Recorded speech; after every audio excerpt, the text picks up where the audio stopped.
ನವರಾತ್ರಿಯ 2ನೇ ದಿನದ ಪೂಜಾ ವಿಶೇಷತೆ. ನವರಾತ್ರಿಯ 2ನೇ ದಿನವನ್ನು ಅಮ್ಮ ಬ್ರಹ್ಮಚಾರಿಣಿ ದೇವಿಗೆ ಸಮರ್ಪಿಸಲಾಗಿದೆ. ಅವರು ದುರ್ಗೆಯ 2ನೇ ರೂಪವಾಗಿದ್ದು, ತಪಸ್ಸು ಮತ್ತು ಆಧ್ಯಾತ್ಮಿಕ ಶಕ್ತಿಯನ್ನು ಪ್ರತಿನಿಧಿಸುತ್ತಾರೆ. ಪೂಜಾ ವಿಧಾನಗಳು. ಶುದ್ಧತೆ. ಬೆಳಗ್ಗೆ ಬ್ರಹ್ಮ ಮುಹೂರ್ತದಲ್ಲಿ ಎದ್ದು ಸ್ನಾನ ಮಾಡಿ ಶುಭ್ರವಾದ ಬಟ್ಟೆಗಳನ್ನು ಧರಿಸಿ. ಈ ದಿನದಂದು ಬಿಳಿ ಬಣ್ಣದ ಬಟ್ಟೆ ಧರಿಸುವುದು ಶ್ರೇಷ್ಠ ಎಂದು ನಂಬಲಾಗಿದೆ. ಬಿಳಿ ಬಣ್ಣವು ಶಾಂತಿ, ಶುದ್ಧತೆ ಮತ್ತು ಹೊಸತನವನ್ನು ಸಂಕೇತಿಸುತ್ತದೆ. ಪೂಜಾ ಸ್ಥಳದಲ್ಲಿ ಗಂಗಾಜಲ ಸಿಂಪಡಿಸಿ ಶುದ್ಧೀಕರಿಸಬೇಕು. ನಂತರ ಧ್ಯಾನ. ದೇವಿ ಬ್ರಹ್ಮಚಾರಿಣಿಯನ್ನು ಧ್ಯಾನಿಸಿ ನವದುರ್ಗೆಯರ ಸ್ಮರಣೆ ಮಾಡಬೇಕು. ನಂತರ ಅಭಿಷೇಕ. ಗಂಗಾಜಲ ಅಥವಾ ಪಂಚಾಮೃತದಿಂದ ತಾಯಿಗೆ ಅಭಿಷೇಕ ಮಾಡಬೇಕು. ನಂತರ ಅರ್ಪಣೆಗಳು. ತಾಯಿಗೆ ಅಕ್ಷತೆ, ಕುಂಕುಮ, ಶ್ರೀಗಂಧ, ಕೆಂಪು ಹೂವುಗಳು, ಹಣ್ಣುಗಳು ಮತ್ತು ಸಿಹಿ ತಿಂಡಿಗಳನ್ನು ಅರ್ಪಿಸಬೇಕು. ನಂತರ ನೈವೇದ್ಯ. ಬೆಲ್ಲದ ನೈವೇದ್ಯವನ್ನು ಅರ್ಪಿಸಬೇಕು, ಏಕೆಂದರೆ ಬ್ರಹ್ಮಚಾರಿಣಿಗೆ ಬೆಲ್ಲ ಅತ್ಯಂತ ಪ್ರಿಯವಾದ ನೈವೇದ್ಯವಾಗಿದೆ. ಅನಂತರ ಮಂತ್ರ ಪಠಣೆ.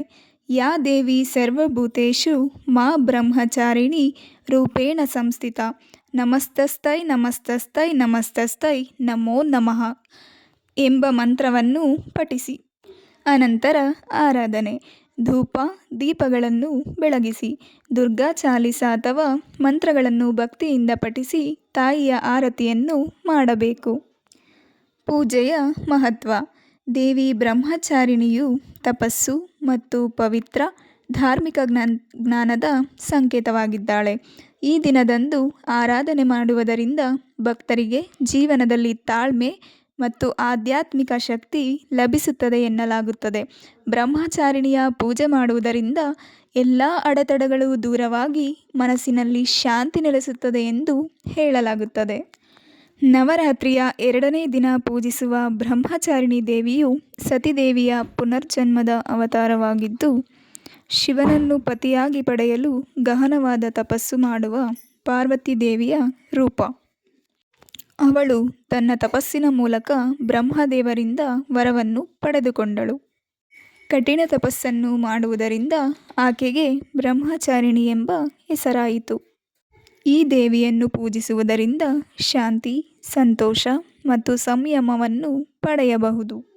ಬ್ರಹ್ಮಚಾರಿಣಿ ದೇವಿಯ ಕಥೆಯನ್ನು ತಿಳಿದುಕೊಳ್ಳೋಣ. ಪುನರ್ಜನ್ಮ. ಸತಿದೇವಿಯು ತನ್ನ ತಂದೆ ದಕ್ಷನ ಯಜ್ಞದಲ್ಲಿ ಪ್ರಾಣಾರ್ಪಣೆ ಮಾಡಿದ ನಂತರ ಪರ್ವತಗಳ ರಾಜನಾದ ಹಿಮಾಲಯನ ಮಗಳಾಗಿ ಪಾರ್ವತಿಯಾಗಿ ಜನಿಸಿದಳು. ಶಿವನ ಮೇಲಿನ ಪ್ರೀತಿ ಈ ಜನ್ಮದಲ್ಲೂ ಆಕೆ ಶಿವನನ್ನು ಪತಿಯನ್ನಾಗಿ ಪಡೆಯಲು ಬಯಸಿದಳು. ಇದಕ್ಕಾಗಿ ಕಠಿಣ ತಪಸ್ಸನ್ನು ಮಾಡಲು ನಿರ್ಧರಿಸಿದಳು. ತಪಸ್ಸಿನ ಸಿದ್ಧಿ. ನಾರದರ ಉಪದೇಶದಂತೆ ಪಾರ್ವತಿಯು ಹಣ್ಣು, ಹೂವುಗಳು ಮತ್ತು ಎಲೆಗಳನ್ನು ಸೇವಿಸುತ್ತಾ ಸಾವಿರಾರು ವರ್ಷಗಳ ಕಾಲ ತಪಸ್ಸು ಮಾಡಿದಳು.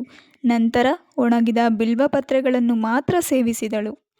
ಅಂತಿಮವಾಗಿ ಆಹಾರವನ್ನು ತ್ಯಜಿಸಿ ಕಠಿಣ ತಪಸ್ಸನ್ನು ಮುಂದುವರಿಸಿದಳು. ಈ ಕಾರಣದಿಂದಾಗಿ ಆಕೆಗೆ ಅಪರ್ಣಾ ಎಂಬ ಹೆಸರು ಬಂತು.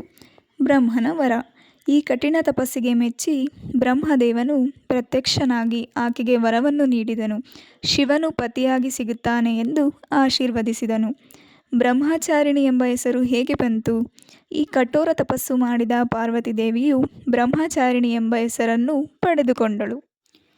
ದೇವಿಯನ್ನು ಪೂಜಿಸುವುದರಿಂದ ಮನಸ್ಸು ಶಾಂತವಾಗುತ್ತದೆ ಮತ್ತು ತಪಸ್ಸು, ತ್ಯಾಗ, ಸಂಯಮ ಹಾಗೂ ಪುಣ್ಯವನ್ನು ಪಡೆಯಬಹುದು. ಜೀವನದಲ್ಲಿ ಕಷ್ಟ ಎದುರಿಸುವವರಿಗೆ ಈ ದೇವಿಯ ಆರಾಧನೆಯಿಂದ ಅನಿರೀಕ್ಷಿತ ಸಹಾಯಗಳು ದೊರೆಯುತ್ತವೆ ಎನ್ನಲಾಗಿದೆ. ದೇವಿಯ ರೂಪವು ಶಾಂತಿಯ ಸಂಕೇತವಾಗಿದೆ. ಕೊನೆಯದಾಗಿ ಪ್ರಾಮುಖ್ಯತೆ. ಬ್ರಹ್ಮಚಾರಿಣಿ ದೇವಿಯ ಪೂಜೆಯು ಜೀವನದಲ್ಲಿ ಬುದ್ಧಿವಂತಿಕೆ, ದೃಢತೆ, ಶಾಂತಿ ಮತ್ತು ಆಧ್ಯಾತ್ಮಿಕ ಶಕ್ತಿಯನ್ನು ಹೆಚ್ಚಿಸುತ್ತದೆ. Thank you for watching.